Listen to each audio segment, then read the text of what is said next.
मैं कहता हूं कि डेली वेजर जरूर पक्का होगा। एक एक काम जो बीजेपी ने अधूरा छोड़ा है वो हम पूरा करेंगे। सिर्फ हमें जब मैंने इनको लॉलीपॉप वाला इंजेक्शन दिया था तो जब ये बोल रहे थे कहीं इन्होंने तो लोगों के मुद्दों की बात नहीं की, जम्मू के बच्चों। मैं तो इवन एलजी साहब को कहता हूँ आइए मेरे साथ डिबेट करिए, मैं बताता हूँ हमें कहाँ काम।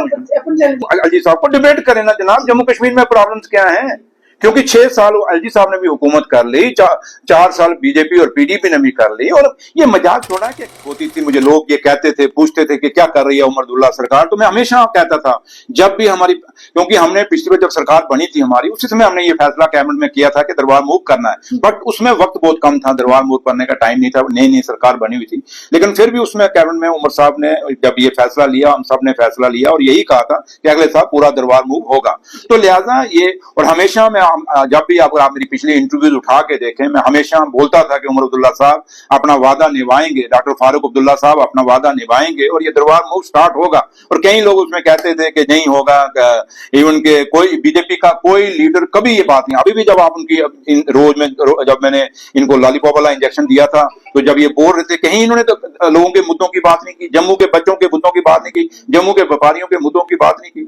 मुझे बताएं कि अगर ये बीजेपी के लोग जीत के आए हैं, मजा तब था कि ये अपने ऑफिस के बाहर मिठाई बांटते और वहां से एक प्रेस कॉन्फ्रेंस करते और कहते कि हम उमर अब्दुल्ला सरकार का शुक्रिया अदा करते हैं कि एक बहुत बड़ा फैसला किया जिससे जम्मू का व्यापार बच जाएगा। क्योंकि कश्मीर में दरबार जाए ना जाए कश्मीर को फर्क नहीं पड़ता, क्योंकि वहां टूरिस्ट इतना आ रहा है। आप ट्रेन देखिए सीधा कश्मीर जा रही है, टूरिस्ट इतना वहां सीधा डायरेक्ट जा रहा है, लेकिन जम्मू में कुछ नहीं बचा। ट्रेन हमारी चलेगी कश्मीर तक, दूसरा टूरिज्म का कोई इतना स्कोप नहीं जहां लोग यहाँ पे यात्री आके रुके। तो उससे हमारा व्यापारी खत्म हो जाना था, और व्यापारी जब खत्म होता, दुकानें बंद होती, तो जो बच्चे हमारे वहां नौकरी काम करते थे उन्होंने भी बंद हो जाना था। एलजी साहब मूव करते हैं तो पूरे रास्ते बिल्कुल साफ हो जाते हैं।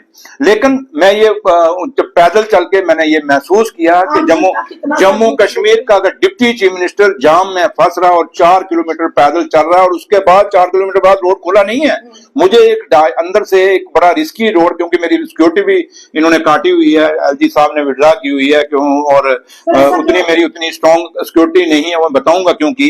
तो उसको फिर मैं वहां, मुझे उन्होंने एक रास्ता घुमा के फिर मुझे काजीकुंड छोड़ा, और काजीकुंड के आगे भी रास्ते नेशनल हाईवे ब्लॉक।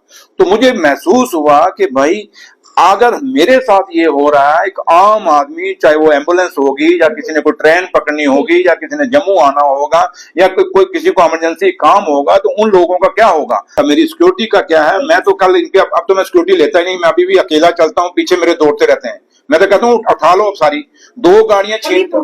नहीं, मैंने नहीं, प्रोटोकॉल है तो फिर मेंटेन करें, प्रोटोकॉल को मेंटेन करें। मैं वही कहा ना कि वो मैंने इनको, अब ये खुद पीछे पीछे मेरे दौड़ते हैं। सुनील शर्मा साहब को मैं एक बात का हमेशा कहता हूं कि सुनील शर्मा साहब, आपकी इतनी चलती है, तो अगर आप इतने ईमानदार हैं, बीजेपी और बीजेपी की लीडरशिप जम्मू कश्मीर में इतनी ईमानदार है, तो मैं सुनील शर्मा साहब को हमेशा कहते हैं बताओ कौन सी फाइल रुकी है। जहां तक आपने कहा कि हमने ये वादे, बिजली मुफ्त देने के वादे के, 12 सिलेंडर मुफ्त के, हमने राशन देने की बात की, हमने सारे जो हम कह तो रहे हैं, हमने स्टेट का वादा भी किया हुआ है कि हम स्टेट अपना दर्जा वापस लेंगे, उसके लिए हम लड़ रहे हैं। हमने असेंबली के अंदर रेजोल्यूशन पास किया है, हमने कैबिनेट के अंदर रेजोल्यूशन पास किया है।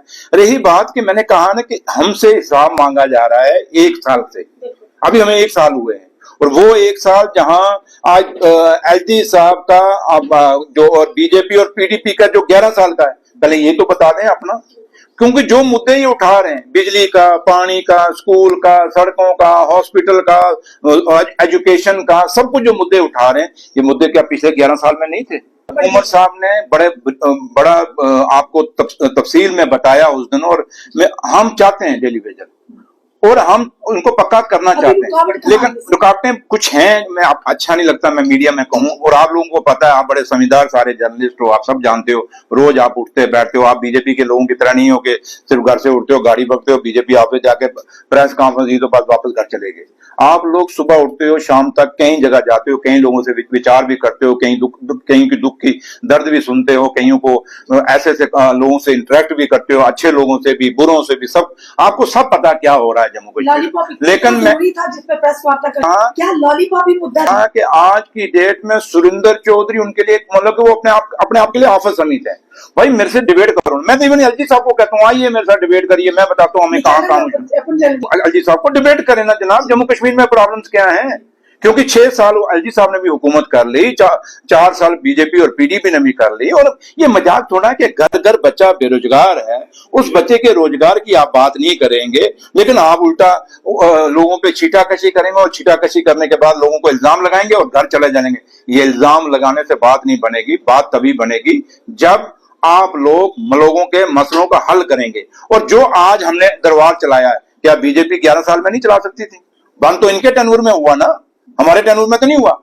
आज अगर हमने चलाया तो इन्होंने क्यों नहीं चलाया? इसलिए सिर्फ आप वेट करिए, हमें 5 साल की हुकूमत है और 5 साल की हुकूमत जब खत्म होगी आपको सारा बताएंगे। रैबरे खेल है, ये आप खेल मंत्री थे, आपने रैबरे खेल को क्यों नहीं पक्का किया? ये सवाल आप पूछना उनको। रैबरे जंगलात, रैबरे जरात, आपके एसपीओ, आपके डेलीवेजर, आपके होमगार्ड, आपके फायर वाले, कितने लोग थे जो आपको खुद आप लोगों ने कितनी बार कवर किया और वो बीजेपी के ऑफिस के बाद धरना देते थे। वो लोग आज तक क्यों नहीं पक्के हुए? 11 साल में पक्के। ये मैंने कोई कहा कि 11 साल का अपना हिसाब देते नहीं और हमारे से अभी 1 साल हुआ तो उसका रिकॉर्ड मांगते हैं। लेकिन इतना जरूर है सुनील शर्मा साहब, जब हम 5 लोगों ने हमें मैंडेट 5 साल का दिया है, 5 साल बाद जब हम बाहर जाएंगे इलेक्शन लड़ने के लिए, हम आप लोगों को, प्रेस मीडिया के लोगों को बुलाएंगे, आपसे बातचीत करेंगे और एक हाथ में हम अपना मैनिफेस्टो रखेंगे, एक हाथ में जो हमने काम किए हैं वो बताएंगे, एक साइड हम वो भी बताएंगे जो काम इन्होंने अधूरे छोड़े हैं, उन कामों को हम पूरा करेंगे। जैसे ये कहते थे कि दरबार मूव कभी नहीं हो सकता, वैसे मैं कहता हूं कि डेली वेजर जरूर पक्का होगा। एक एक काम जो बीजेपी ने अधूरा छोड़ा है वो हम पूरा करेंगे, सिर्फ हमें वक्त चाहिए।